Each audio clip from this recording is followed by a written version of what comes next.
Hello everyone. I'm Dr. Jyoti Yadav, Assistant Professor, Department of English, Manevar Kashiram Government Degree College, Ghaziabad. In this video, I'm going to discuss R.K. Narayan's short story, A Horse and Two Goats, which is prescribed in the syllabus of BA First Year English, CCS University. First of all, I will talk briefly about R.K. Narayan. R.K. Narayan is a big signature amongst the Indian writers who wrote in English. The credit of taking Indian writing to the rest of the world is assigned to him. He is regarded as one of the India's greatest writers of the 20th century. He was born in 1907 in Madras. His mother tongue was Tamil. He settled down in Mysore, where the regional language is Kannada, and he wrote in English. He had his entire education in South India. Narayan and his stories belong to South India, substantially to India.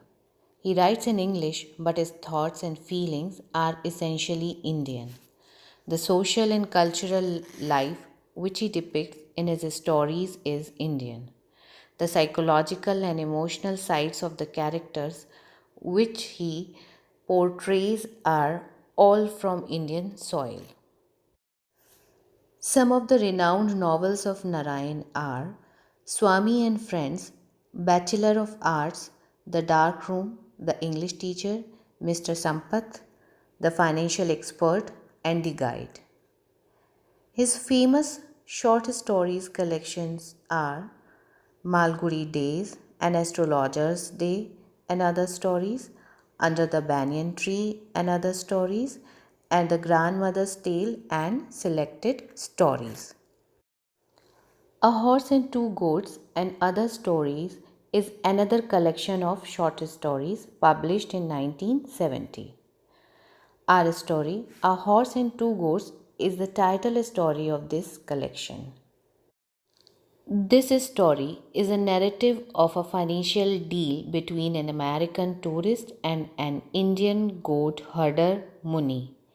The story is set in a small village, Kritam. Muni lives here in this village along with his wife. He was considered a prosperous man once upon a time, but now he has lost all of his wealth and owns just two goats. On the day of the story, Muni takes his two goats to the outskirts of his village besides the highway to graze his goats.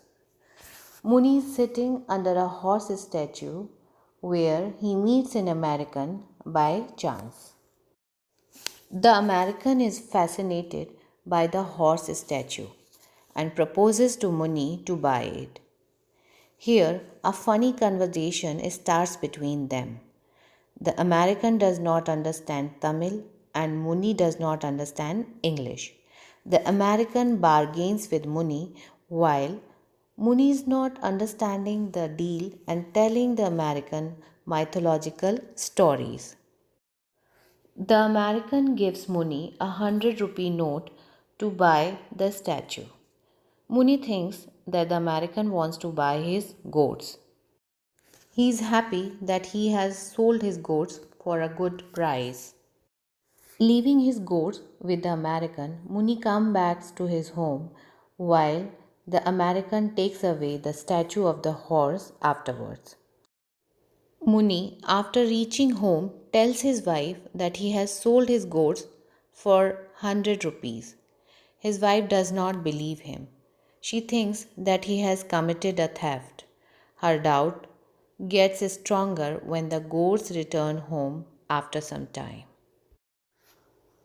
Thus, we find that it is an interesting story. The cultural difference depicted here is insightful.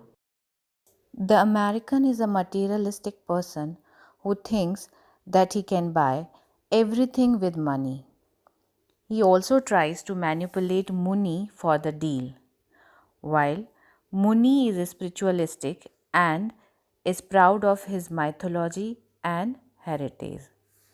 He thinks about the welfare of his entire community. Thus, we find that this story is a representative story of R.K. Narayan. It binds the interest of the readers from the beginning to the end.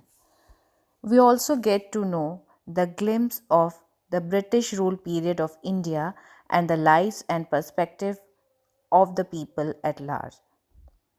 I hope this discussion was helpful to you. Thank you.